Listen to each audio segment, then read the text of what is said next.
What up, guys? What up? What up? Yeah, I didn't need an audience for this one. But everybody that comes in, it's a little bit late. Hopefully, the people that wake up in the morning see this. Your boy DELRAY, Richardson, platinum artist, platinum songwriter, straight game TV. I I gotta.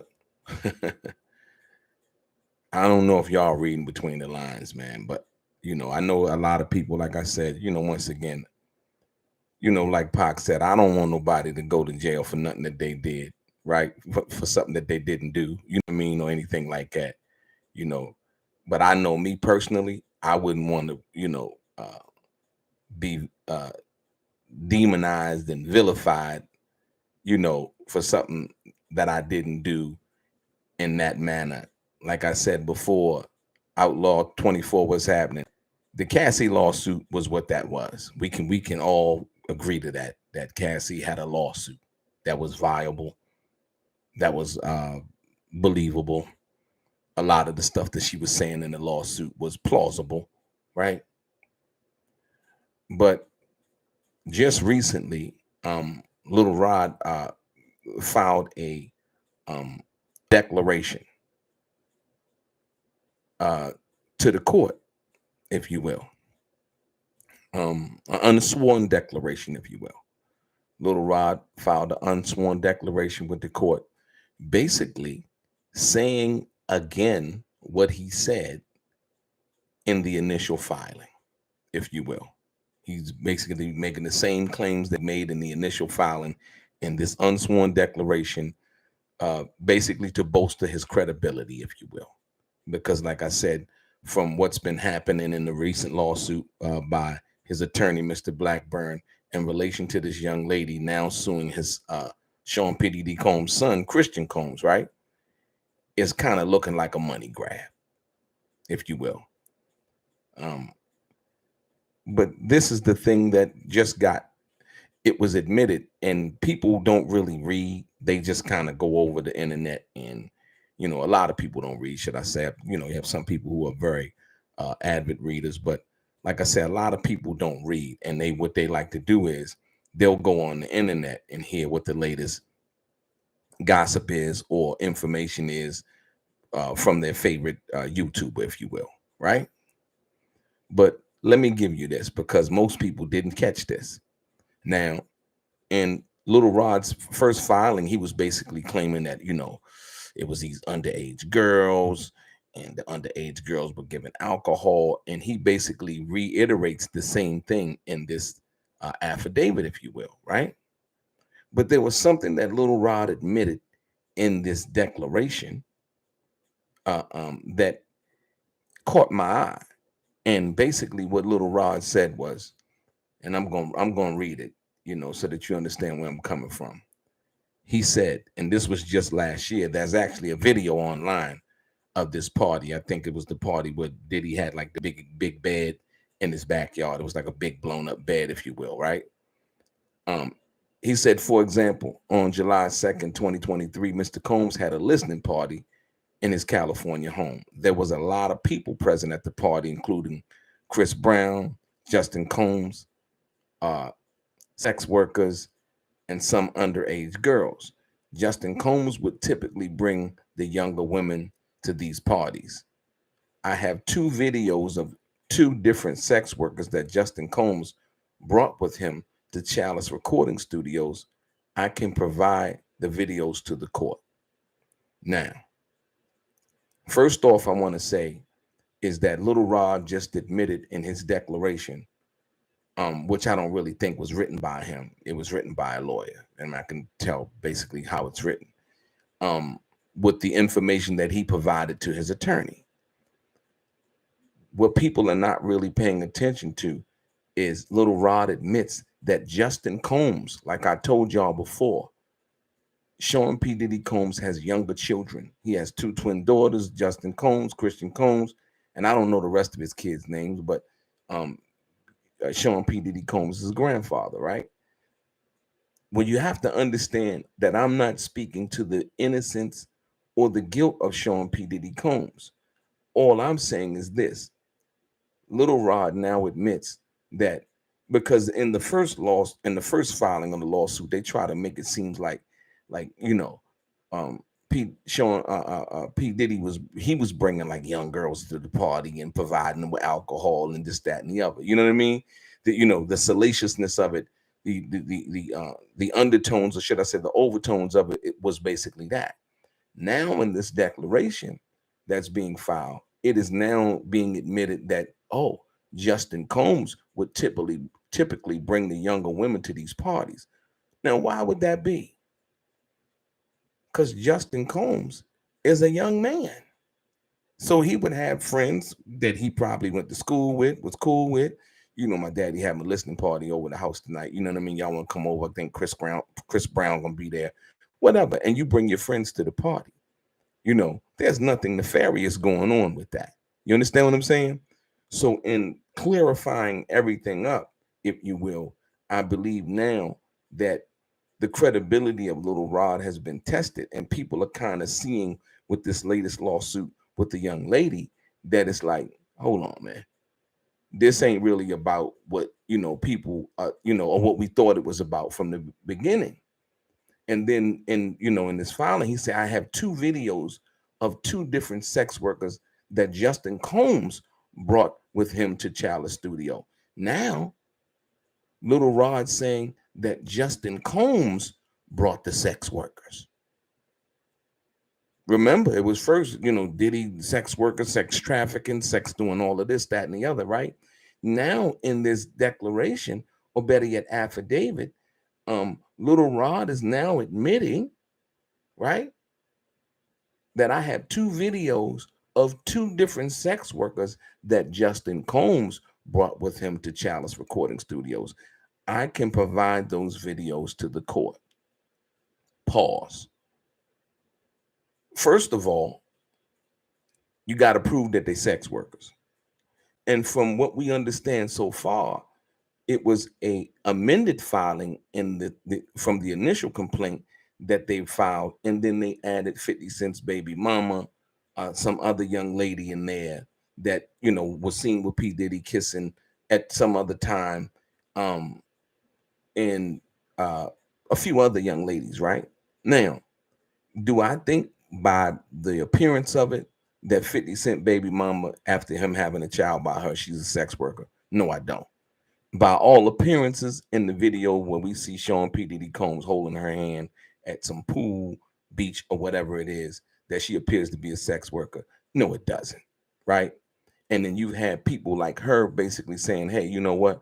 I'm checking with my lawyer because I think I'm gonna file a lawsuit for basically somebody uh, uh, defaming her, if you would. It's libelous to make a claim like that about somebody who you don't really know, and you have no proof that they work as a sex worker or in that industry, if you will. And I understand 50 and what he's, how 50 does what he does, but like I said, I think that comes from disappointment also. 50's disappointed in her. You know what I mean? From that perspective, and just the overall optics of how that comes across, if you will, right? But Little Rod now basically is admitting that he has two videos of two different sex workers that Justin Combs brought with him to Chalice Recording Studios. And then in the same statement, he's basically saying that Justin Combs would typically bring the younger women to these parties. Now, this party in particular was a listening party with Chris Brown, probably a few other celebrities, and I believe it was the video where Puffy was kind of joking and playing with Chris Brown, and he had like this big bed in his backyard and so on and so forth. Which people were sitting on and looked like they was having drinks and having a good time, if you will. Ladies and gentlemen, this is a red flag. This is a red flag. When you understand what's been alleged, right, versus what's being said now about now it's Justin Combs. I thought it was P. Diddy who was sex trafficking and all of these other salacious allegations that were being made. I thought it was P. Diddy. But now all of a sudden it's being labeled as Justin Combs. And let's be clear. If P. Diddy is into any kind of voyeurism where, or he likes to watch, somebody he's dealing with be with somebody else, then that's his personal business. That's not a crime. You know what I mean? And if the person agrees um to participate in that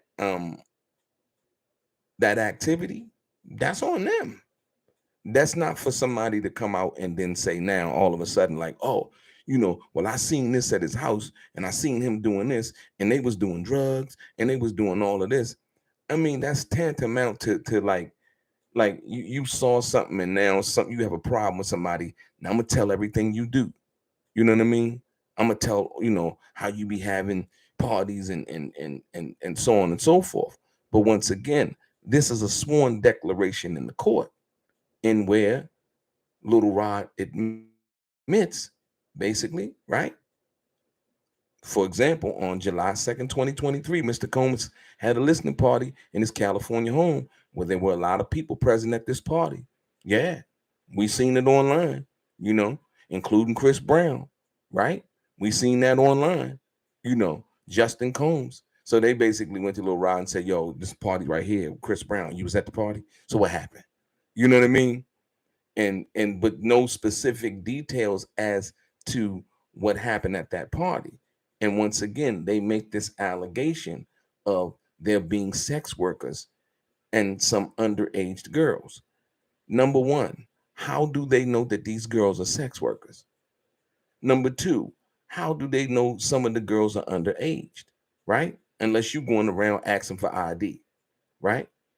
And when you talk about, then you go into this the sentence where Justin Combs would typically bring the younger women to these parties. And so what? Justin procuring women, young women now for his father, right? You know, and so this is the thing that we're not really paying attention to in regards to that. So to me, yeah, this is, I don't think they're settling this, man. This is going to court, man. This is going to court because basically they've already said as much as they possibly could say without a settlement. It's almost been over a month or so, if you will, from that perspective. You know what I mean? So I don't think that they really gonna get what they thought they were gonna get from that perspective. Because, like I said, once again, it was in the first lawsuit. It was like, oh yeah, I've seen, and then when you talk about the people being allegedly drugged, you know what I mean, things like that.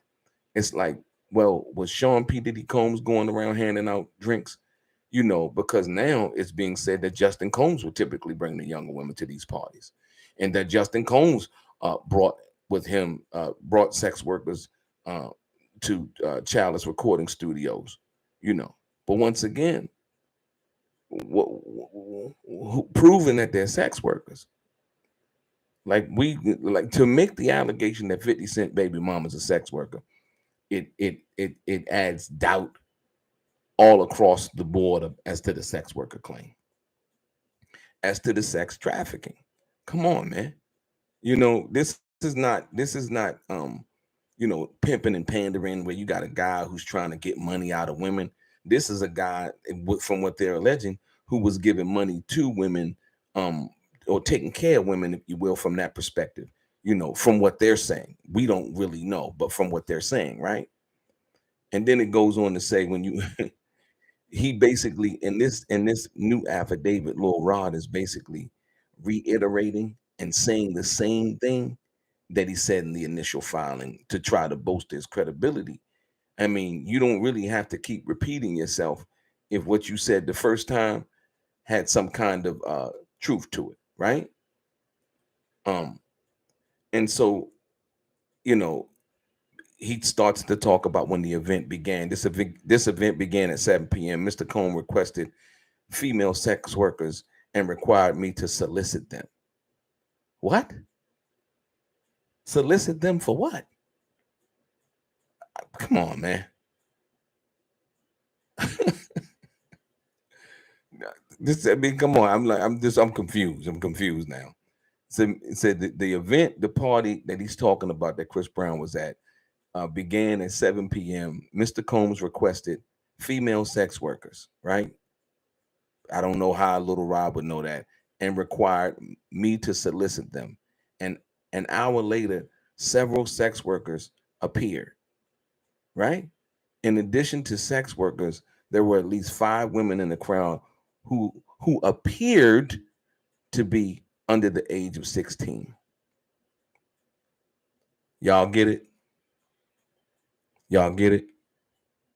Who appeared to be under the age of 16. Where's the proof? Where's the proof? See, this is the salaciousness of this lawsuit. They're trying to get, but like, hold on. So now, in addition to the sex workers, see, listen how they put it all in the same sentence. In addition to sex workers, there were at least 5 women in the crowd who appeared to be under the age of 16. Right? Now, they just said, Little Rod just said in this declaration, this unsworn declaration, that Justin Combs would bring the younger, the young ladies or his friends or whatever to the party, or they could have been there with him, and just friends. What were they doing? It appeared to be that they were under the age of 16. Once again, it's being said that Justin Combs brought him. It's not being said that Puffy or Sean Combs solicited or tried to procure young underage girls to come to his party so he can do some nefarious things with them. But yet they would put it in the lawsuit. Once again, the underage girls who appeared to be under the age of 16, they don't know how old the girls were unless you walked up to them and with your camera phone and said, "How old are y'all? Y'all ain't old enough to be in here." And I know damn well he wasn't doing that at another man's home, if you will. You understand what I'm saying? And so, and when they say, well, Little Rod says, Mr. Combs requested female sex workers, right? Once again, we don't know if these young ladies are female sex workers or not. We just don't know that. That hasn't been proven. That is not a fact. That's an allegation. And then he said, and required him to solicit them. No, I don't think that's what happened.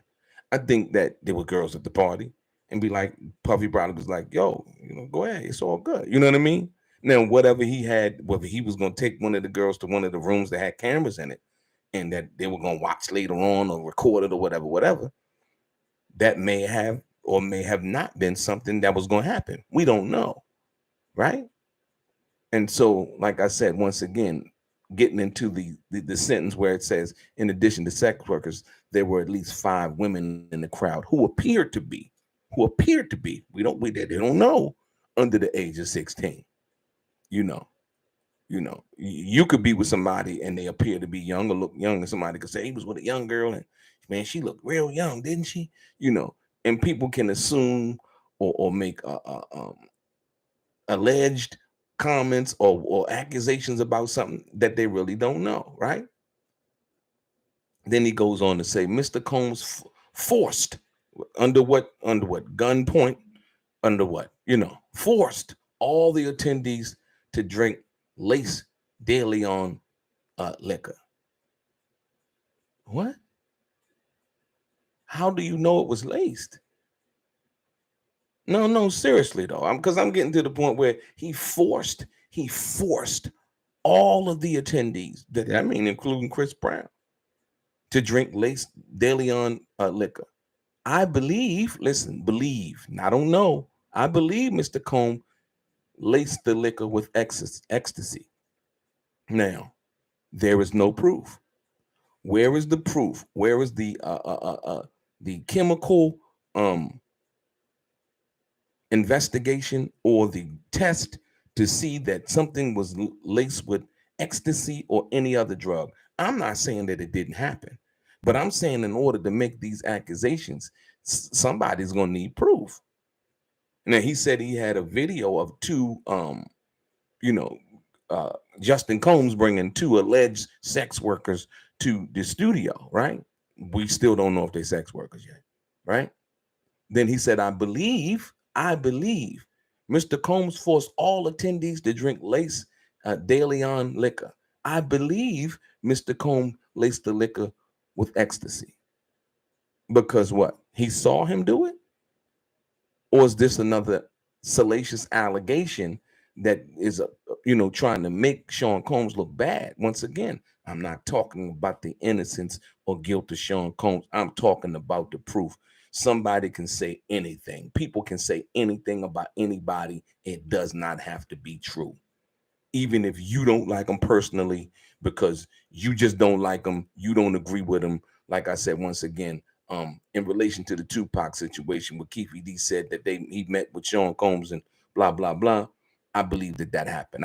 Because there's other evidence that corroborates what that was at that particular time, as well as Sean Combs on tape talking about, we coming for you, and a whole bunch of other things, and where Tupac addressed it, and where like there's actual video recordings from life after death and so on and so forth. So let me not give you any kind of impression. I'm talking about the facts, man. When somebody says, I believe somebody laced the liquor with ecstasy and don't have any proof of what that was, he could have laced it with Coca-Cola. He could have, I don't know. We don't know that, right? And then once again, he's reiterating, saying, I have personally witnessed his staff members, Brendan Paul, right? And Moy Bond lace alcohol with ecstasy, right? This is what he's saying he saw. He saw somebody actually lace the alcohol with ecstasy. How does he know it was ecstasy? And if he saw that people were being drugged with ecstasy, how come he didn't say anything right then and there? How come he didn't tell everybody at the party that, yo, you know what? They just put something in them drinks, man. Y'all shouldn't drink that. Right? I mean, that's what you would expect would happen, correct? See, this is the thing I'm saying. When you see something and, people making accusations as if, they're coming out and telling the world, something about somebody, and it being what it is. Well, he said he personally witnessed, right? So does that make him complicit that he did not say anything in regards to what he personally witnessed somebody doing?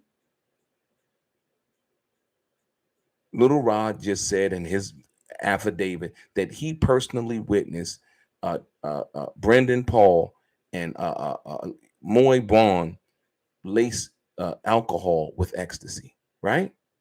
Okay, now, when he was witnessing this, why is it that Little Rod did not go and tell everybody that was about to drink, or was, about to partake in the drinks of the ecstasy, that actually, look, y'all shouldn't drink that because it's laced with ecstasy, and him get the hell out of there? These are the questions that you ask and that you would want to know from that perspective. Like, and it goes on. It said, the presence of what I perceived to be underage women made me very uncomfortable. Listen, the presence of what I perceived, he did not know. He said, from what I perceive to be underage women made me very uncomfortable, right? I attempted to leave. This is what he's saying. And Mr. Combs forced me to stay. How? How did he force Little Rob to stay? This is something that's not, once again, he forced him to stay. How? You got a cell phone. You know what I mean? No, I'm ready to go, man. I got to go. I got something to do. You know what I mean? I got to get up in the morning, right? I had my car keys in my book bag. I have never lost my keys. And Mr. Combs went so far as to take my car keys to prevent me from leaving. Come on, man. Like I said, we don't know if none of this is true. This is what being said right now, in this affidavit. Like I said. Now, what I gotta ask is, so listen, and this is the question that you're gonna have to ask, or that's probably gonna be asked. So after that party, right? Did you ever get your car keys back? Right? How long did he stay with Mr. Combs after that party in which he tried to leave and Mr. Combs forced him to stay? You understand what I'm saying? So, because if you stayed longer, if you stayed longer after that than the 23rd, then it doesn't. He forced you to stay. So, you know, you had your cell phone. You didn't call the police. You was being held against your will. Come on, man. Like I said, once again, I don't know if these allegations are true, but I know that they're merely allegations. And like I told you in the beginning, from what he's saying, Justin Combs was now the person who would usually bring the younger, the young ladies to the party, because Justin Combs is a young man. You know what I mean? And he got young friends as well as Christian. Got you know. And said, listen, after being forced to drink Lace De Leon shots, I began feeling lightheaded and I passed out. I remember waking up at 4 a.m. the following morning, naked with a sex worker sleeping next to me. Huh? Oh man. Oh man, come on, man. Come on, man. I don't, like I said once again, I don't know. I'm just reading what's in this affidavit that was filed with the court, right? After being forced to drink Lace De Leon shots, right? See, this is the thing. You have to, you have to now, the word forced is being used. He forced me to stay. He forced me to drink these shots, right? I began feeling lightheaded and I passed out. I remember waking up at 4 a.m. the following morning, naked with a sex worker sleeping next to me. Show me where these people are sex workers, man. And what agency do they work with? I mean, well, how do you come about? How does that work? Because you know what I mean? I just need to know. I need to know. I need to know. I need to know all of this. You know, like I said, boy, this reads like a fiction novel, if you will. And you know what I mean? You know. So yeah. So what do you guys think, man? I know it ain't a lot of people. You know, I had to do this once I came across this information. I had to do this.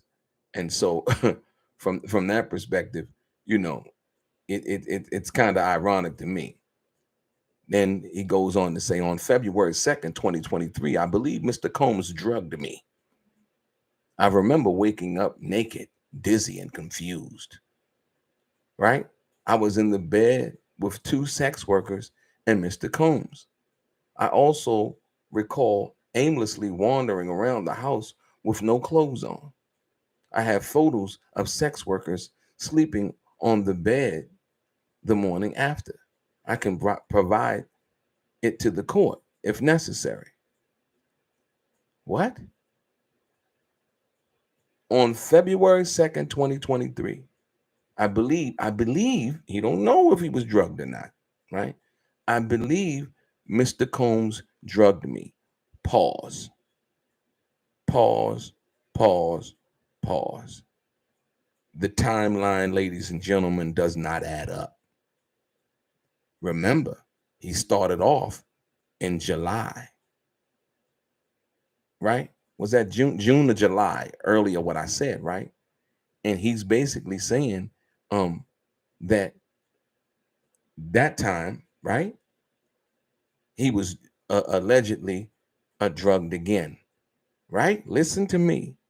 So if June, May, April, 5 months earlier, on February 2nd, 2023, right? Listen, he believed that Mr. Combs drugged him. So 5 months later, after he said, listen, this right here, man, look, I need you to listen to this. This right here, I ain't even there. I'm just saying, because I ain't staying at nobody's house. You know what I mean?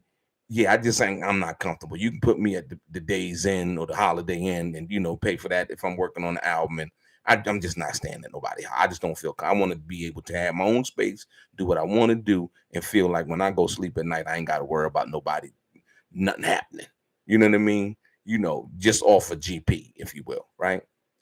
On February 2nd, Little Rod said, I believe Mr. Combs drugged me. I remember waking up naked, dizzy, and confused. I was in the bed with two sex workers and Mr. Combs, right? I also recall aimlessly wandering around the house with no clothes on. This is before June and July at the with the party that Chris Brown was at, right? I have photos of sex workers sleeping in the bed the morning after. I can provide it to the court if necessary. Two women sleeping in Sean Combs' bed at Sean Combs' house is not evidence. That's just not evidence. That's just you took pictures of two women sleeping at another man's house in another man's bed, and you saying Little Rod is basically saying that he believed. He doesn't know. He believed, and he says he remembered waking up naked, dizzy, and confused. I was in bed with two sex workers and Mr. Combs. I also recall aimlessly wandering around the house. Now, if that happened on February 2nd, 2023, how in the hell did he make it to June 23rd or June or July 23rd at the party that Chris Brown was at? Man, I'm up out that motherfucker, man. Come on, man. I just woke up in the bed with a dude and two girls, and I don't know how I got there. Man, I'm about that motherfucker. So this is the thing that brings about the questioning of Little Rod's credibility. Not that none of this didn't happen, right? But like I said, once again, it's like from February, March, April, May, June, July. He stayed around 5 more months after he said that he believed that he was drugged. And he found himself, he waking up naked and dizzy and confused. And I was in bed with, two sex workers and Mr. Combs. And I also recall aimlessly wandering around the house with no clothes on. I have photos of the sex workers sleeping in the bed the morning after. I can provide them to the court if necessary. No, I wouldn't have no pictures of nobody because after that motherfucking shit, I'm up out there. If I felt like something like that happened, am I right or wrong?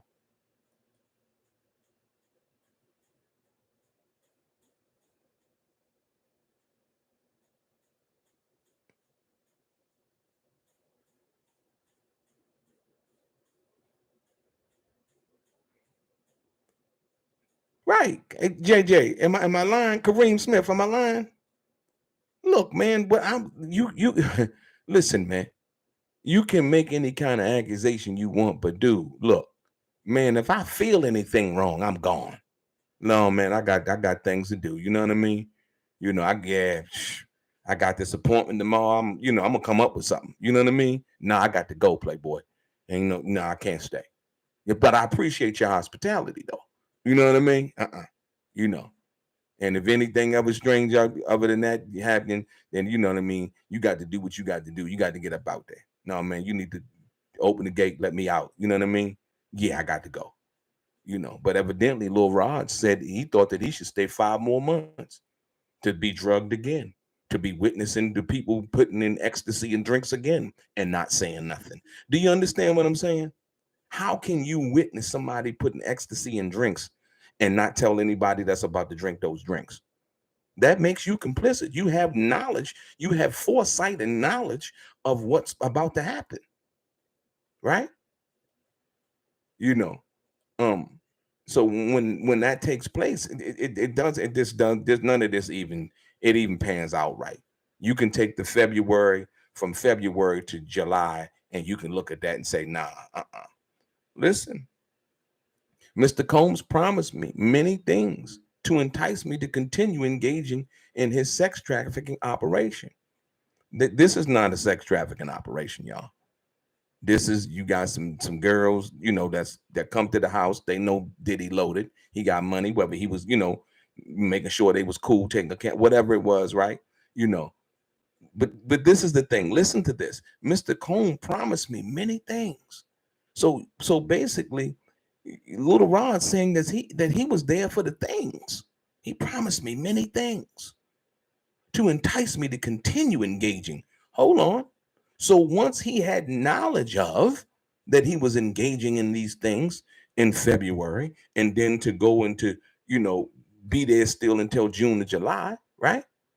Once he was engaging in these things, this alleged sex trafficking operation, on multiple occasions, we discussed winning Grammys for the Love album, right? So Lil Rod was he was more focused on, he wasn't worrying about his personal well-being at that time. He was worrying about winning Grammys. Man, the hell, what a goddamn Grammy. Especially when you know that how that all works. The Grammy is a non-profit organization. You know what I mean? And it would serve Little Rod to be a little bit more informed about what it is that he's doing. He also says he promised I would win a Grammy for Producer of the Year for the Love album. He offered me $250,000 to purchase all the instruments I wanted. Pause. Pause, man. Listen to me. Lil Rod said that P. Diddy was owed him $50,000 and was trying to take his publishing away. This was the initial argument, right? Right. Okay. Now he's saying that Sean P. Diddy offered him $250,000 to purchase all the instruments I wanted. He promised me ownership of his $20 million property. What? Ownership? What? One Star Island in Miami, Florida. He promised to give me access to record label executives like Lucian Charles Grange and Ethiopia Habitarian. Now, pause, y'all. Pause. Little Rod said that he saw Lucian Charles Grange come to the house in Florida, right? In which basically Little Rod would have access at least to say hi, say, hey, what's up, right? So is Little Rod now positioning himself as an opportunist? Because when listen to me, y'all, when Puffy it allegedly, we got to give this allegedly all the way live, man. Little Rod said he promised I would win a Grammy for Producer of the Year for the Love album, which Little Rod should have known that Puffy can't promise him that, right? But evidently he's acting like he didn't. He offered me $250,000 to purchase all the instruments I wanted, right? He promised me ownership of his $20 million property. Are you kidding me? For what? You see what I mean? See how crazy this sounds now? It's starting to sound great. One Star Island in Miami, Florida, right? He promised to give me access to record label executives. So now, even having access or being around these people does not guarantee one anything other than the payment that that Lil Rod was using prior to meeting P. Diddy was sufficient enough to get P. Diddy's attention, right or wrong. Okay. So I don't need the 250,000 and I don't need the $20 million ownership in your property. All I need is the money that you agreed to pay me for working on this album, the publishing, the points, and all of that. So what's really going on here, man? Because he says in the beginning of this, Mr. Cohn promised me many things to entice me to continue engaging in his sex trafficking operation. So basically, if we are to believe what Little Rod is saying, he's basically saying that, yo, he knew he was involved in a sex trafficking operation and was powerless to do anything. Just, I'm reading what he's saying now. On multiple occasions, we discussed winning Grammys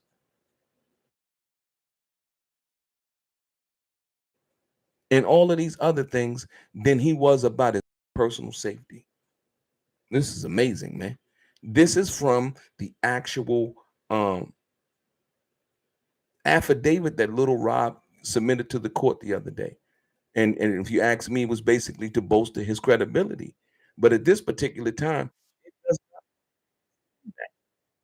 not look like he was, um, I don't know, a willing participant in whatever was going on at that particular time. To me, I mean, from what I'm reading, these are Little Rod's words. Little Rod said, while using the restroom, Young Miami's cousin burst into the bathroom and began groping me. Hold on. That's not Sean P. Diddy Combs. That's somebody else. That's this girl. We don't know her name, but he using Young Miami's cousin burst into the bathroom and began groping me. I honestly believe that Mr. Combs sent her in there to sexually assault me, as I could hear him and the other guests laughing outside the door. Now that's another again, that's what he believes. I'm not saying it happened or didn't happen. That he believes that Sean P. Diddy Combs sent the girl in the bathroom to do that. As he as she entered the bathroom, she dropped to her knees and began performing oral sex on my exposed penis. And what did Lil Rod do? I'm just saying, right? I pushed her away and exited the bathroom. Young Miami's cousin did not accept my rejection and followed me out of the bathroom. She started undressing in front of everyone and attempted to straddle me and have sex with me in the presence of Mr. Combs and his staff. They were all laughing. Amazing. I mean, I like, man, this look, you can't make this stuff up, man. I don't, like I said. So when did Little Rod, I gotta ask, when did Little Rod go to the police and said that, I was sexually assaulted by this young lady? When did he go and make a police report? All of this was going on. He's seen people, they spiking drinks with ecstasy. He's seen all of this. You understand what I'm saying? Um, yeah, it looks like a lot, but like I said, once again, one is going to continue to ask the questions, that bear some kind of explanation as to why he didn't leave after after February 2nd, to be involved in the situation come June or July when Chris Brown was at the party, allegedly, right? Listen, he said, in addition to the previous paragraphs, Mr. Combs often switched his approach to force me to obey and comply with his demands. On multiple